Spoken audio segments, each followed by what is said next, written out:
GST council की 53वीं बैठक में वित्त मंत्री निर्मला सीतारमण ने फर्जी चालान की जांच के लिए बायोमेट्रिक बेस्ड आधार ऑथेंटिकेशन की घोषणा की।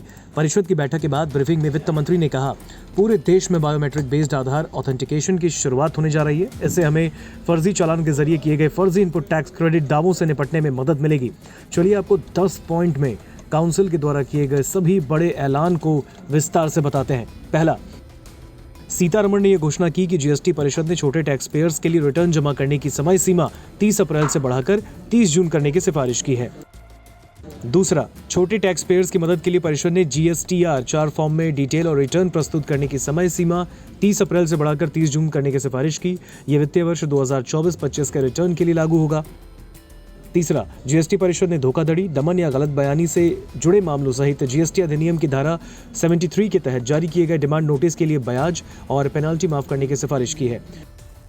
चौथा, भारतीय रेलवे द्वारा प्लेटफॉर्म टिकट जैसी सुविधाओं को जीएसटी से छूट दी गई है। वित्त मंत्री ने कहा, जीएसटी परिषद ने सभी दूध के डिब्बों पर 12% की एक समान दर की सिफारिश की है। साथ में जीएसटी परिषद ने शैक्षणिक संस्थानों के बाहर छात्रावास के माध्यम से होने वाली कमाई को 20,000 रुपए प्रति व्यक्ति प्रति माह की छूट दी है। पांचवा, सीतारमण ने 53वीं जीएसटी परिषद की बैठक के बाद एक ब्रीफिंग में कहा, 53वीं जीएसटी परिषद की बैठक में व्यापार सुविधा कंप्लायंस को कम करने और टैक्स पेयर्स को कंप्लायंस में आसानी के मामले में राहत देने के लिए कई निर्णय लिए गए। इसलिए इससे व्यापारियों, एमएसएमई और टैक्स पेयर्स को लाभ होगा। छठा, वित्त वर्ष 2017-18, 18-19 और 19-20 के लिए धारा 73 के तहत जारी किए गए सभी नोटिसों के लिए परिषद ने उन मांग नोटिसों पर ब्याज और जुर्माना माफ करने की सिफारिश की जिन पर पहले नोटिस जारी किए जा चुके हैं। सातवां, वित्त वर्ष 2017-18, 2018-19, 19-20 और 20-21 के लिए 30 नवंबर 2021 तक दायर सीजीएसटी अधिनियम की धारा 16(4) के तहत किसी भी चालान या डेबिट नोट के संबंध में इनपुट टैक्स क्रेडिट का लाभ उठाने की समय सीमा 2011 से 2021 मानी जा सकती है। इसलिए 1 जुलाई 2017 से पहले की तरह उसी आवश्यक संशोधन के लिए परिषद ने एक सिफारिश की है।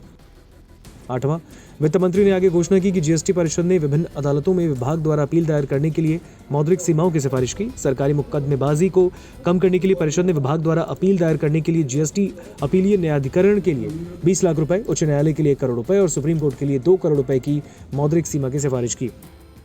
9वां, आंध्र प्रदेश के वित्त मंत्री पी केशव ने शनिवार को कहा कि जीएसटी परिषद ने उर्वरक क्षेत्र को मौजूदा 5% जीएसटी से छूट देने की सिफारिश को मंत्री समूह के पास भेज दिया है। 10वां और आखिरी, मंत्री ने कहा कि परिषद ने यह भी सिफारिश की है जिसमें अपीलीय प्राधिकारी के समक्ष अपील दायर करने के लिए पूर्व जमा की अधिकतम राशि को 25 करोड़ सीजीएसटी और 25 करोड़ एसजीएसटी से घटाकर 20 करोड़ सीजीएसटी और 20 करोड़ एसजीएसटी कर दिया जाएगा। आपको बता दें, ये अपीलीय प्राधिकारी के सामने अपील दायर करने के लिए पूर्व जमा की अधिकतम राशि है। नमस्कार, मैं हूं मानक गुप्ता। अगर आपको हमारा ये वीडियो पसंद आया हो तो इसे लाइक और शेयर जरूर करें और हाँ, हमें सब्सक्राइब और फॉलो करना ना भूलें ताकि आप देश और दुनिया की कोई खबर मिस ना करें। तो जुड़े रहिए हमारे साथ और देखते रहिए न्यूज़ 24।